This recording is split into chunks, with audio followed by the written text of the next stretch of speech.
ஆண்டவராகிய இயேசு கிறிஸ்துவின் நாமத்தினாலே உங்கள் அனைவருக்கும் ஆழ்வார்குறிச்சி மாரநாத சபையில் இருந்து சண்டே ஷார்ட் மெசேஜுக்கு அன்புடன் வரவேற்கிறேன்.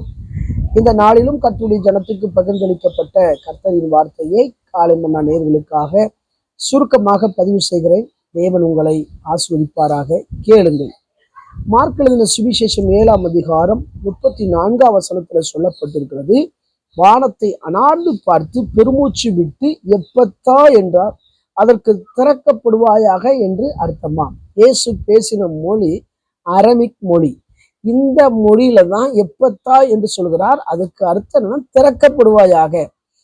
மார்க் எழுதின சுவிசேஷம் 7ஆம் அதிகாரம் 31 37 வரை அந்த சம்பவத்தை வாசிக்கும் போது ஒரு 7 காரியம் சொல்லப்பட்டு இருக்கிறது. அதாவது ஒரு கொன்னவாயுடைய சரியா பேச வராத ஒரு மகனை அழைத்து கொண்டு வந்திருக்கிறாங்க. இயேசுவின் கரம் அந்த மகன் மேல படணும் சொல்லி கொண்டு வராங்க. ஆனா அவங்களுடைய சிந்தனையின்படி அவர் செய்யாம இயேசு ஒரு 7 காரியத்தை செய்கிறார். என்ன செய்கிறார் கேட்டா, முதலாவது அந்த மகனை ஜனக்கூட்டத்தை விட்டு தனியே கொண்டு போகிறார். அவனை மட்டும் தனியே அழைத்து கொண்டு போய் 2வது விரல்களை அவனுடைய காதுகள்ல வைக்கிறார். 3வது அவர் உமிழ்கிறார். 4வது அவருடைய நாவை தொடுகிறார். 5வது வானத்தை அனார்ந்து பார்க்கிறார். 6வது பெருமூச்சு விடுகிறார். 7வது திறக்கப்படுவாயாக என்று சொல்கிறார்.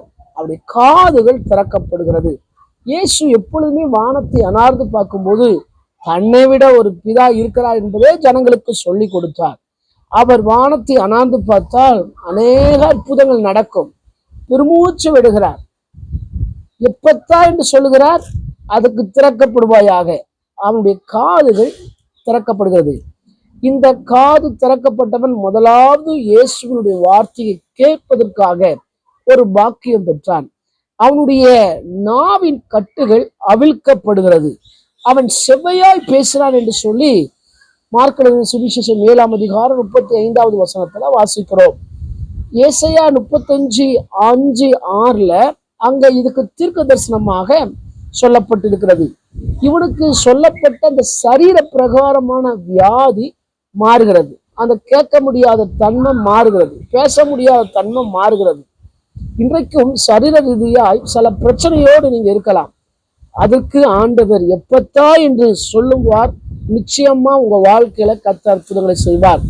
2வதாக இயேசு எழுதின தீர்க்க தரிசனத்தின் புஸ்தகம் 22ஆம் அதிகாரம் 22ஆம் வசனத்துல கர்த்தருடைய ஊழியக்காரனாகிய எலியாக்கீம் இருக்கிறார். இந்த எலியாக்கீம் ஆண்டுடைய உன்னதமான ஊழியக்காரன். அதற்கு முன்பதாக செப்னா என்று சொல்லி இருக்கிறான். 2 பேருமே அரண்மனையில இருக்கிறவங்க தான்.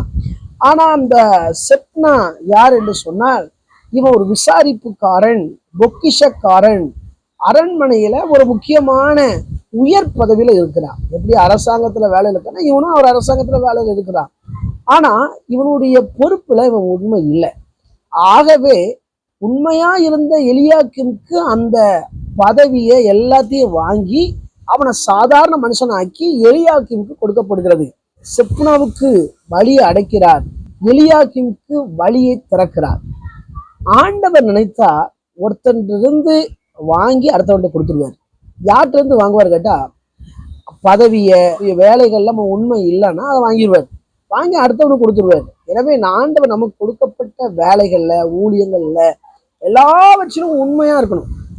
உண்மையா இருந்து கர்த்தர் தந்திருக்கிற பொறுப்புல சுறுசுறுப்பா செயல்படணும். வேதம் சொல்லுகிறது, கொஞ்சத்துல உண்மையா இருந்தா அநேகத்துல அதிகாரியா வைப்பாராம். இங்க ஒருத்தனுக்கு வழியை அடைக்கிறார் செப்னாவுக்கு, எலியாக்கீமுக்கு வழியை திறக்கிறார். 3வது மத்தேயு எழுதின சுவிசேஷம் 3:16 ஞானஸ்தானம் பெறும்போது வானம் திறக்கப்படுகிறது. என்றைக்கு இயேசுவை அறிந்து அதோடு நின்றக்கூடாது, ஞானஸ்தானம் சத்தியத்துக்கு அர்ப்பணிக்கணும். சிலர்லாம் எடுத்துக்கிட்டா ஞானஸ்தானம் மட்டும் எடுக்கவே மாட்டாங்க. ஆனா ஞானஸ்தானம் எடுத்தாதான் வானம் திறக்கப்படும். ஞானஸ்தானம் என்பது ஒரு உடன்படிக்கை கணக்கா. ஒரு பேருந்துல போச்சுன்னா டிக்கெட் வாங்கி உட்கார்ந்தாதான் செக்கிங் வரும்போது தப்பிக்க முடியும். அது முறைப்படி செல்லும். அதே போல அது ஞானஸ்தானம் எடுத்தாதான் பரலோகத்துக்கு ஒரு டிக்கெட் கணக்கா. 4வதாக மத்தேயு எழுதின சுவிசேஷம் 1ஆம் வசனத்திலிருந்து 11ஆம் வசனத்து வரை பார்ப்போம் என்று சொன்னால், அங்க 10 கன்னிகைகள் இருக்கிறாங்க. அது 5 பேர் புத்தி உள்ளவங்க, 5 பேர் புத்தி இல்லாதவங்க. அந்த புத்தி இல்லாதவங்க எண்ணெயை கொண்டு போகல. மணவாளன் வர தாமதிக்கிற போது அவங்க எல்லாருமே நித்திர மயக்கம் அடைந்து தூங்குறாங்க. மணவாளன் வருகிறார், ஆயத்தமுள்ள 5 பேர் போறாங்க. மற்ற 5 பேர் என்ன வாங்கிட்டு வரும்போதுதான் கதவு பூட்டப்பட்டிருக்கு, எங்களுக்கும் திறக்க வேண்டும் சொல்லும்போது உங்களை யாருன்னு அறியன்னு சொல்லப்படுகிறது. இந்த கதவு ஏன் பூட்டப்பட்டது கேட்டா, இந்த 5 பேரை பாதுகாக்க, வேற யார்ட்டும் உள்ள வந்துடக்கூடாதுன்னு சொல்லி. இன்னைக்கும் இந்த உலகத்துல சுவிசேஷம் அறிவிக்கப்பட்டுக்கிட்டு இருக்கு. அந்த கதவு சீக்கிரம் மூடப்பட போகுது. அதுக்குள்ள உங்க குடும்பத்தில் உள்ளவங்க, தெரிஞ்சவங்க சுவிசேஷம் சொல்லி அவங்களை அழைத்து கொண்டு வரணும். இயேசு கிறிஸ்து எப்பனாலும் வரலாம். இங்க பாருங்க, நடுராத்திரில வந்துட்டாரு. அப்ப புறப்படுங்கள் சத்தம் கேட்கு ஆயத்தமாக இருந்தவங்க எல்லாம் கிளம்புனாங்க. ஆனா 5 பேருக்கு எண்ணெய் இல்லை. இவங்கள்ட்ட கேட்கும் போது அவங்க ஞானமா பதில் சொல்றாங்க, நீங்க கடை வீதியில போய் வாங்கன்னு சொல்லி. அங்க வாங்க போகும்போதுதான் அந்த 5 பேர் எடுத்துக்கொள்ளப்பட்டாங்க. இது பார்க்கிற அன்பான கர்த்தருடைய பிள்ளைகளே, ஆண்டுடைய வருகை எந்த நேரமானாலும் இருக்கலாம். அந்த வருகையில போக, அந்த ரகசிய வருகையில போக நீங்களும் நானும் ஆயத்தப்பட வேண்டும். நம்முடைய குடும்பத்தை, மற்றவர்களை ஆயத்தப்படுத்தி செல்ல வேண்டும். அப்பொழுதுதான் தேவ நாமம் மகிமைப்படும். கண்களை மூடி ஜெபிப்போம். எங்களை நேசிக்கிற நல்ல தகப்பனே, இந்த வேலைக்காய் வருகிறோம். கேட்ட வார்த்தையின்படி ஆண்டவர் ஸ்தோத்திரப்பா, சர்வத்துல ஒரு அற்புதம் திறக்கப்படட்டும். ஆண்டவரே ஸ்தோத்திரம், உயர் பதவி உண்டாகட்டும் என்று ஜெபிக்கிறேன். வானம் திறக்கப்பட்டு ஜெபிக்கிறேன். பரலோக ராஜ்யத்துக்கு வருவதற்கு கர்த்தர் அநேக வழிவாசல்களை திறப்பிடான் ஜெபிக்கிறேன். உனக்கு பரிசுத்தமாய் கரையற்றவர்களாய் நடந்து கொள்ள உதவி செய்ய காலை மன்னா நேர்களை ஆசிர்வதித்து இன்னும் பழுக செய்வீராக. இயேசு இடங்களுக்கு நல்லதாக. ஆடிஷ்டமானால் மீண்டும் நாளை காலை புதிய காலை மன்னா செய்யும் வழியாய் சந்திக்கிறோம். அதுவரை தேவ கிருபை தாங்குவதாக. ஆமென்.